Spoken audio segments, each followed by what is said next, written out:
Assalamualaikum students, I am Nimsha Seher, your on-screen chemistry instructor from tutoria.pk. Students, let's start the chapter number 7 of your book, that is Fundamental Principles of Organic Chemistry. तो students हमने chapter number 1 से chapter number 6 तक discuss की periodicity of elements in periodic table.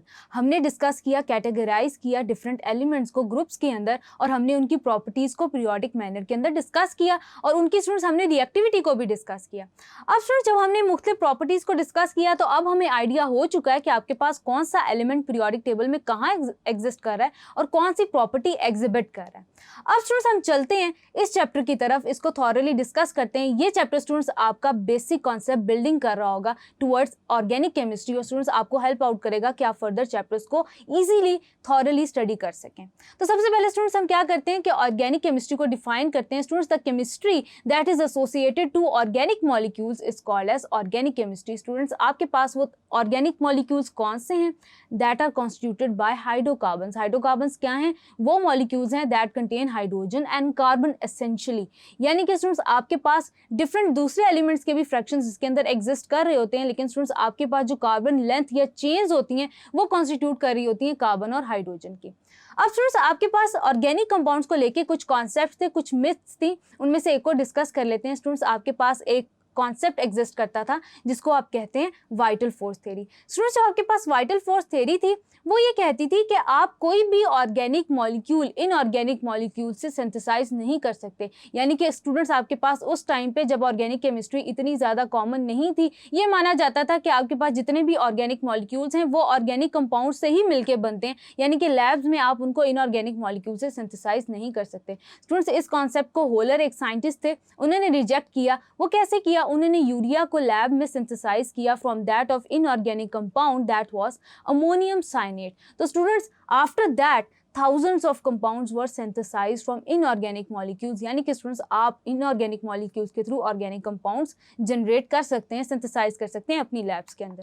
Then students आगे चलते हैं, inorganic compounds के features को वन बाय वन डिस्कस कर लेते हैं। सबसे पहले तो स्टूडेंट्स आपके पास आ जाती है पेक्यूलर नेचर ऑफ कार्बन। अब स्टूडेंट्स हम कार्बन की नेचर को पेक्यूलर क्यों कह रहे हैं? स्टूडेंट्स हम ऑलरेडी इसकी नेचर को डिस्कस कर चुके हैं कि पेक्यूलर क्यों है।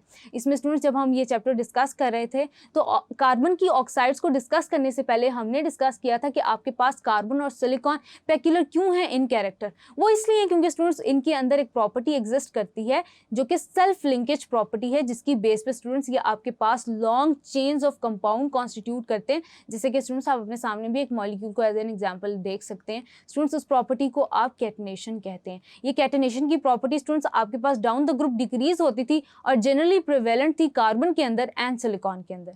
तो स्टूडेंट्स आगे देखते हैं कि आपके पास non ionic character of organic compounds की वजह क्या है। वो इसलिए स्टूडेंट्स क्योंकि आपके पास जितने भी ऑर्गेनिक कंपाउंड्स हैं उनमें स्टूडेंट्स जो आपके पास कार्बन हाइड्रोजन की चेन लेंथ है स्टूडेंट्स ये कोवेलेंटली बॉन्डेड होते हैं। ये स्टूडेंट्स आपके पास क्या है, इलेक्ट्रॉन की म्यूचुअल शेयरिंग के थ्रू ये क्योंकि कोवेलेंट बॉन्ड्स बनते हैं आपके पास, दैट इज वाई स्टूडेंट्स आपके पास इनमें आयनिक कैरेक्टर एग्जिस्ट नहीं कर रहा होता और इसी के बेसिस पे स्टूडेंट्स हम फर्दर ऑन इनकी सॉल्युबिलिटी को भी डिस्कस कर रहे होंगे।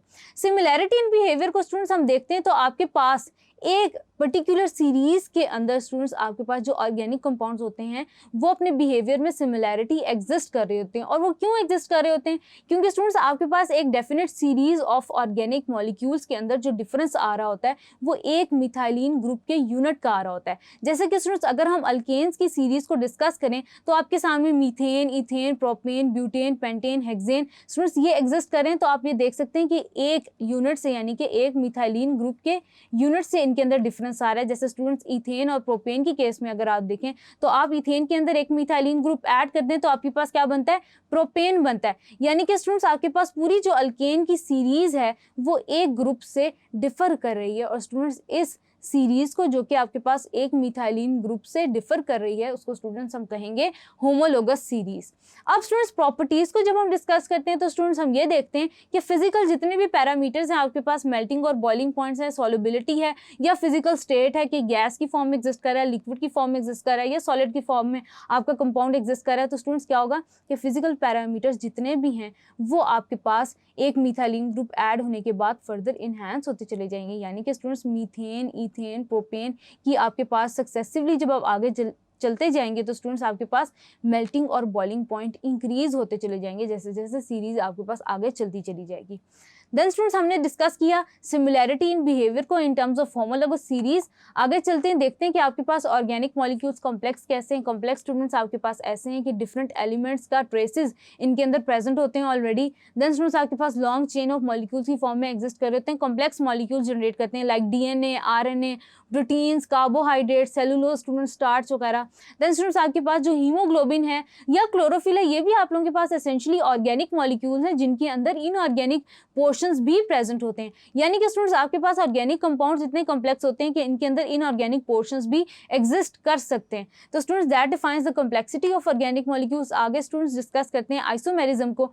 स्टूडेंट्स आपके पास ये भी हो सकता है कि एक मॉलिक्यूलर स्ट्रक्चर या एक मॉलिक्यूलर फार्मूला आपके पास डिफरेंट स्ट्रक्चर्स की फॉर्म में एग्जिस्ट कर रहा हो। अगर एक मॉलिक्यूलर फार्मूला स्टूडेंट्स आपके पास डिफरेंट स्ट्रक्चरल फार्मूलाज की फॉर्म में एग्जिस्ट कर रहा है, इट मीन्स कि वो डिफरेंट कंपाउंड्स की फॉर्म में एग्जिस्ट कर रहा है। जैसे कि स्टूडेंट्स आप अपने सामने देख सकते हैं कि 1 प्रोपेनॉल और 2 प्रोपेनॉल के अंदर क्या डिफरेंस है। दोनों हैं तो प्रोपेनॉल ही, दोनों का स्टूडेंट्स आपके पास जो मॉलिक्यूलर फार्मूला है वो भी सिमिलर है, दोनों का स्टूडेंट्स आपके पास मॉलिक्यूलर फार्मूला भी सिमिलर है। लेकिन स्टूडेंट जब आप स्ट्रक्चर देखते हैं तो आपके पास 1 प्रोपेनॉल की केस में कार्बन नंबर 1 पे हाइड्रोक्सिल ग्रुप अटैच है, जबकि स्टूडेंट्स 2 प्रोपेनॉल की केस में आपका जो कार्बन नंबर 2 है उसके साथ एक हाइड्रोक्सिल ग्रुप अटैच है, जिसकी वजह से स्टूडेंट्स आपके पास ये 2 डिफरेंट कंपाउंड्स हो जाते हैं with different structures having the same molecular formula. तो स्टूडेंट्स ये कॉन्सेप्ट आपके पास आइसोमेरिज्म कहलाता है।